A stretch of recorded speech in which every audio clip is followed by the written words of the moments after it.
Herkese yeniden merhaba. Yine pazar klasiği kamp yemeklerine devam ediyoruz. Bugün mutfakta, kamp mutfağında Orhan var. Merhaba arkadaşlar. Evet, ne yapıyorsun bize? Bugün size mantar soslu tek yapacağız. Valla lezzetli olacağını düşünüyorum açıkçası. Bakalım. Deneyeceğiz ve göreceğiz. Sonuç nasıl olacak. Önce şöyle gösterirsen sarımsaklarımız hazır. Aynı zamanda maydanozlarımızı ince ince kıydık. Yani sosun içine bunları katacağız. Kırmızı soğanlarımızı da ince ince kıyıyoruz. Yani malzemeleri sayacak olursak sarımsak, maydanoz, Aynen. kırmızı soğan, başka tereyağı, krema ve kekik. Aynı zamanda hani diğer baharatlardan da paprika da kullanabiliriz. Tercihen onu bakalım kullanacağız daha sonra. Ben de size ilik yapacağım. Ama güzel böyle soslu bir ilik olacak. Izgarada pişireceğiz onu. Ondan sonra soslayacağız. O zaman görüşmek üzere. Görüşürüz.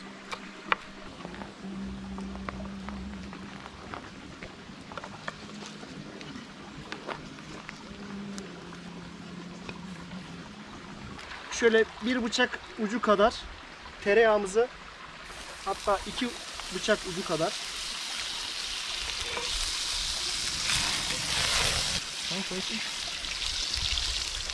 daha sonra şöyle ince kıyılmış sarımsaklarımızdan atıyoruz.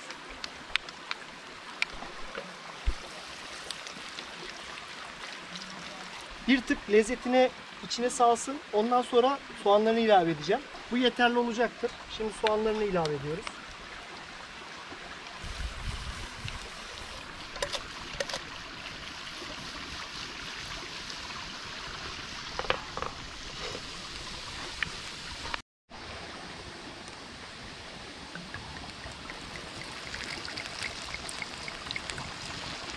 Şimdi mantarımızı ilave ediyoruz.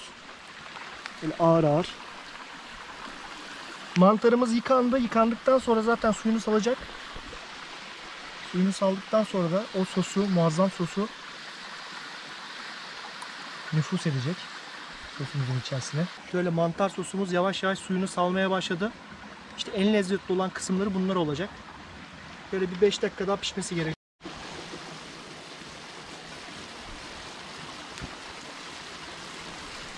Mantarlarımız suyunu kaybetti. Şimdi ağır ağır ufalacak onlar. Daha sonra içine hazırladığımız ince kıyılmış maydanozu ekleyeceğiz. Sonra karabiber, kırmızı biber ya da tercihinize göre tabi. Kekik de ekleyeceğiz tabi. Olmazsa olmazı. Mantarımız oldu. İstediğimiz kıvama geldi. Şimdi maydanozu ekliyorum. Maydanozla da 2 tur çevirdikten sonra daha sonra kremasını ekleyeceğiz üzerine.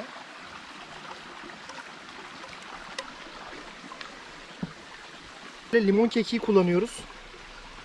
Hem tatlı hem de ekşi bir tat sağlayacak. Şimdi sırada kremasıyla bir müddet daha kaynatmamız gerekiyor.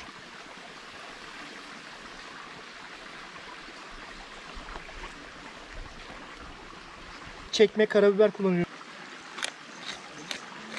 Tuzumuz var. Çok az da paprika kullanıyorum.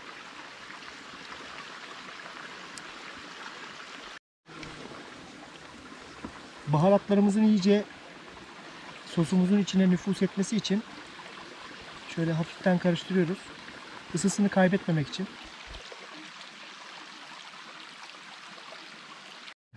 Sıra geldi antrikot steğimizi yapmaya. Önce etlerimizi böyle tabağın üzerine yerleştirip daha sonra tuzu ilave ediyoruz. Tuz, karabiber daha doğrusu.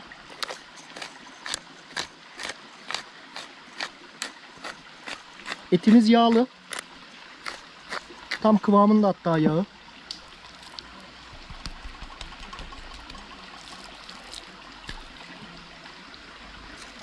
Diğer tarafını da tuzluyoruz.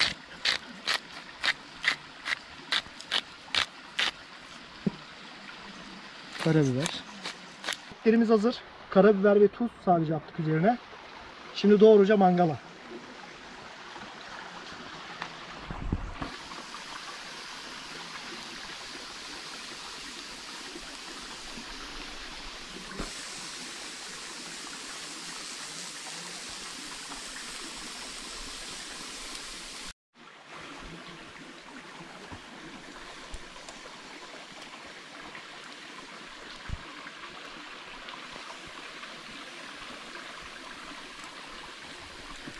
Etlerimiz tam istediği gibi oldu. İstediğimiz gibi oldu.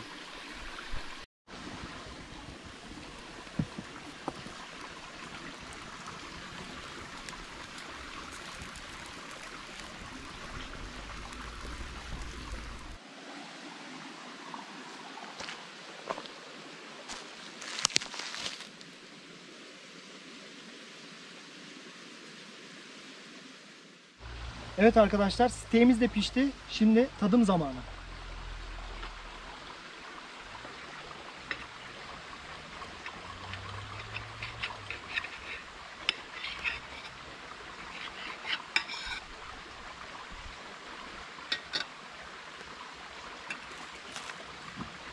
Şöyle hazırlamış olduğumuz mantar sosumuz.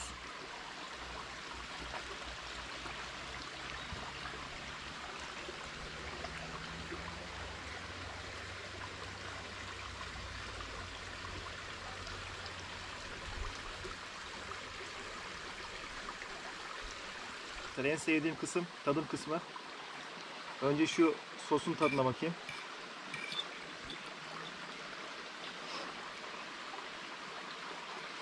Sos çok başarılı. Şimdi ete bakıyorum. Şöyle yağlı kısmından da alayım. Et zaten yumuşacık olmuş. Orta pişmişten biraz fazla. İstediğimiz kıvam buydu. Şöyle sosuyla beraber.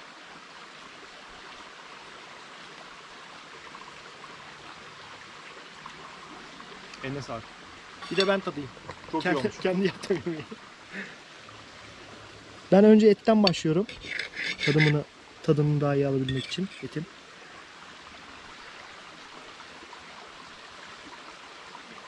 Yumuşacık olmuş. Çok iyi ya. Yani tam kıvamında pişmiş. Yani Kesebilirsin.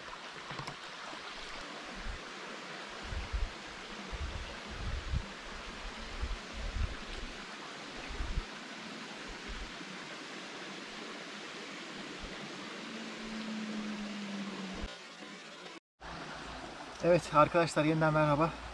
Günün son aperatifini yapıyoruz. İlikli kemik aldık. Hazır. Sadece tuz attım üzerine. Direkt mangala koyuyorum.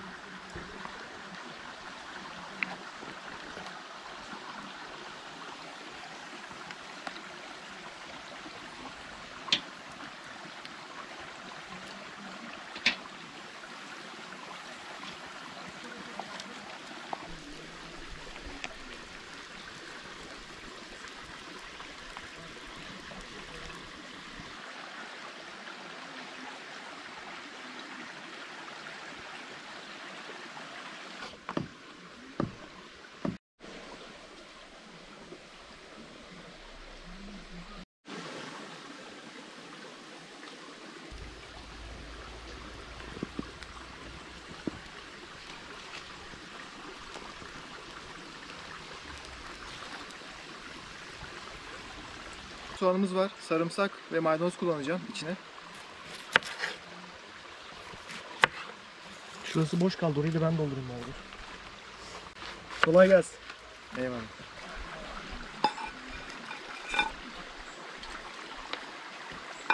Ekmeklerimiz de oldu. Kıtır kıtır.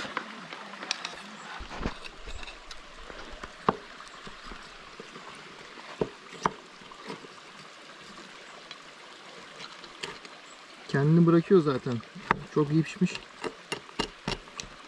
Çiğ Şöyle. gelmez. Şöyle zaten İyice hiçbir şekilde kalıp kalmıyor. Pişmesi gerekiyor.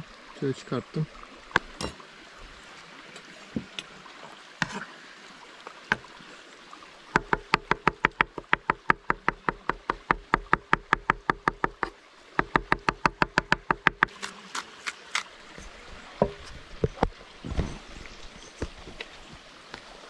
Biraz karabiber atıyorum. Biraz limon kekiğimiz vardı, ondan koyuyorum içine. Kimyon çok yakışıyor.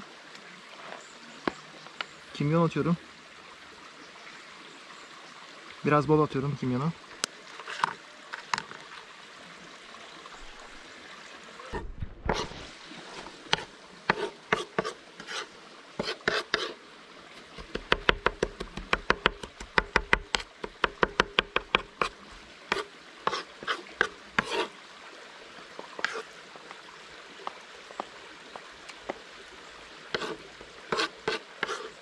Ben biraz alt tarafa göster de. Heh.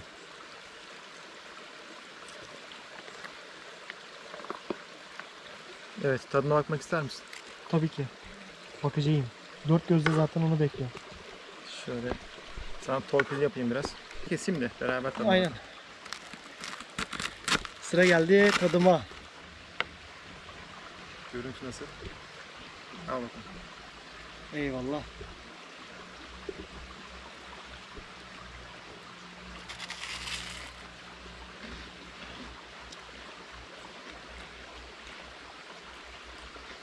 Abi çok acayip lezzeti var ya. Hani kokoreç gibi ama Aynen, direkt kokoreç tadı aldım da ama ama onun gibi kesinlikle değil. Ekmek zaten ses geliyordur muhakkak.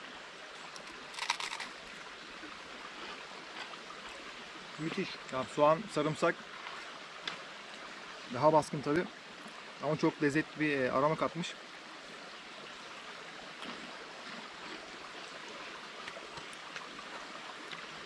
Görüşmek üzere. Görüşürüz. Biz bunları yiyeceğiz.